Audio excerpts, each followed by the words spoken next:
بسم اللہ الرحمن الرحیم۔ تخصص فی الفقہ درس نمبر 10۔ محترم حضرات، فقہ تخصص کی جو کتابیں ہیں ان میں یہ بحث بھی کی جاتی ہیں کہ مسائل جو ہے نا وہ مختلف قسم کے ہیں۔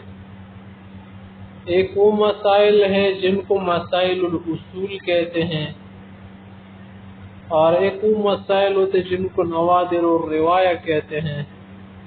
تو ان کا بھی جاننا چاہیے ایک متخصص کو۔ ہمارے احناف حضرات نے جو مسائل لکھ دیے ہیں، جو مسائل ہیں وہ 3 قسم پر ہے، ان کے 3 طبقے ہیں۔ ان کو کہتے ہیں طبقات مسائل۔ جیسے کہ فقہا کے طبقات ہے، فقہا کے طبقات کو کہتے ہیں طبقات الفقہا، کہ یہ فقہا کس طبقے سے تعلق رکھتے ہیں۔ اسی طرح سے مسائل کے بھی اپنے طبقے ہیں۔ ہمارے احناف حضرات کے جو مسائل ہیں وہ 3 طبقے ہیں، 3 طبقوں کی مسائل ہیں۔ پہلے جو ہے ان کو کہتے ہیں مسائل الاصول، یعنی المسائل الاصولیہ، یعنی وہ مسائل جو اصول میں ذکر ہو۔ ان کو ظاہر الروایہ بھی کہتے ہیں۔ یہ وہ مسائل ہوتے محترم حضرات جو مذہب کے اصحاب ہے، اصحاب المذہب، جنہوں نے مذہب بنایا، جنہوں نے مذہب کی بنیاد رکھی، جنہوں نے مذہب کے مسائل کے لیے اصول طے کیے، اصول رکھ دیے اور قواعد بنائے، قواعد ذکر کی، ان کو کہتے ہیں اصحاب المذہب۔ ان سے جو مسائل مروی ہوں ان کو کہتے ہیں مسائل الاصول۔ جیسے ہمارے ائمہ ثلاثہ یا علماء ثلاثہ، امام ابو حنیفہ، ابو یوسف، امام محمد رحمہم اللہ، اور ان کے ساتھ امام ظفر اور امام حسن ابن شیبانی رحمہ اللہ، حسن شیبانی بھی کیا ہے، ان کے ساتھ ملحق ہے۔ لیکن ظاہر اور روایہ میں اکثر یہی ہوتا ہے کہ ان 3 حضرات سے جو مسائل وہ ذکر ہوتے ہیں۔ ان مسائل کو مسائل اصول بھی کہتے ہیں اور ظاہر اور روایہ بھی کہتے ہیں۔ یہ وہ مسائل ہوتے محترم حضرات جو امام محمد رحمۃ اللہ علیہ کی 6 کتابوں میں ذکر ہوتے ہیں۔ وہ 6 کتابیں مبسوط ہیں: زیادات، جامع صغیر، سیر صغیر، جامع کبیر، سیر کبیر۔ ان کو ظاہر اور روایہ اس لیے کہتے ہیں کہ وہ امام محمد رحمۃ اللہ علیہ سے ثقات کے ذریعے سے مروی ہیں، ثقہ رویوں کے ذریعے، یا تو متواتر شکل میں یا مشہور شکل میں۔ اس لیے ان کو کیا کہتے ہیں؟ ظاہر اور روایہ کہتے ہیں محترم حضرات۔ ہمارے پاس دوسرا طبقہ ہے مسائل کا، الطبقۃ الثانیۃ للمسائل، وہ ہے مسائل النوادر۔ نوادر نادر کی جمع ہے، نادر تو اسی بھی آپ جانتے ہیں عام معنی میں ندرت، شذوذ۔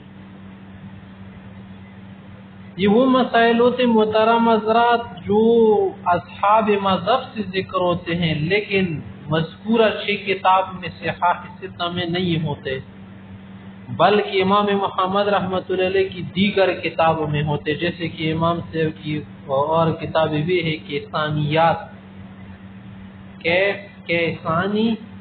کیسانیات، ہارونیات، جرجانیات، رقیات۔ ان کو ظاہر اور روایہ نہیں کہتے اس لیے کہ یہ پہلی والی جو 6 کتابیں ہیں نا، ان کی طرح صحیح یا ان کی طرح ثابت یا ان کی طرح ظاہر روایت سے یا ان کی طرح ثقات سے مروی نہیں ہیں۔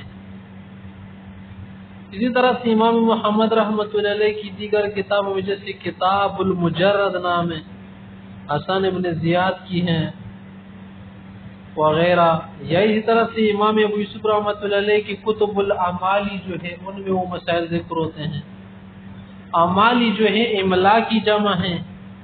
املا تو آپ ویسے بھی جانتے ہیں کہ ایک عالم یا کوئی استاد بیٹھ جائے، تلامذہ ارد گرد ہو، وہ جو کہہ رہا ہو ان کو کیا کرے، کاپیوں پر نوٹس پر اتار دے، لکھ دے، املا کر لے، اس کو کہتے امالی.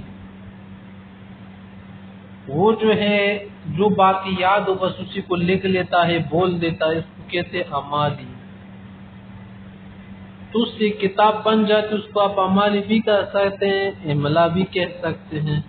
سلف حضرات اس طرح سے ہمارے علماء فقہاء محدثین میں یہ طریقہ بھی رہا ہے، لیکن بعد میں پھر یہ طریقہ کیا ہو گیا، ختم ہو گیا. اور شافعی حضرات اسی چیز کو تعلیقہ بولتے ہیں. ہمارے حضرات کیا کہتے ہیں، تعلیقہ نہیں کہتے بلکہ کہتے ہیں امالی. یا وہ روایات مسائل النوادر کہلاتے محترم حضرت جو مفرد ہو، مفرد، جیسے کہ ابن سماع کی روایت ہو یا معل بن منصور کی کسی معین صورت میں یا معین مسائل کے اندر، ان کو بھی کہتے ہیں نوادر.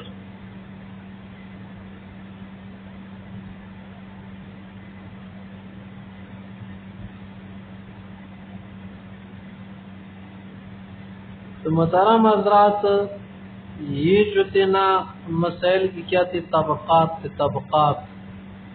ایک تو آپ نے سمجھ لیا کہ مسائل اصول ہے، جیسے کہ یہاں پر واضح ہو گیا، اور پھر جو اصول یا متواتر ہوتے ہیں مشہور ہوتے ہیں، اور ایک جو ہے نوادر ہے، نوادر،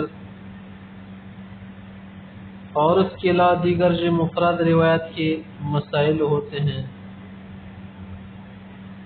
پھر آگے جو ہے مبسوط جو ہے اس کی بھی بہت سے نسخے ہیں. مبسوط ابی سلیمان جوزجانی، اسی طرح سے خاہرزادہ کی مبسوط، مبسوطی کبیر، اس طرح سے ائمہ شمس الائمہ حلوانی کی جو کہ کیا ہے ان سب کی شروحات ہیں. پھر ان 6 کتابوں میں جو ہے مبسوط جو ہے زیادہ قابل رجح ہیں.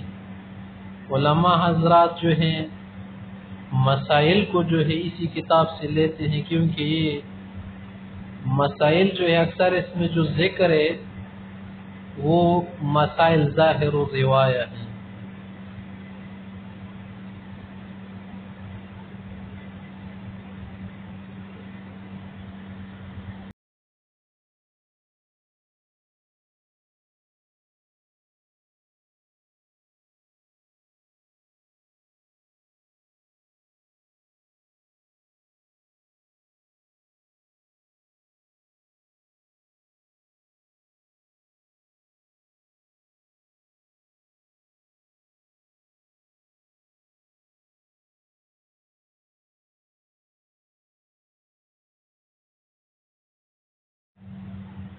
تو محترم حضرات 2 قسم کے مسائل ہو گئے، مسائل الاصول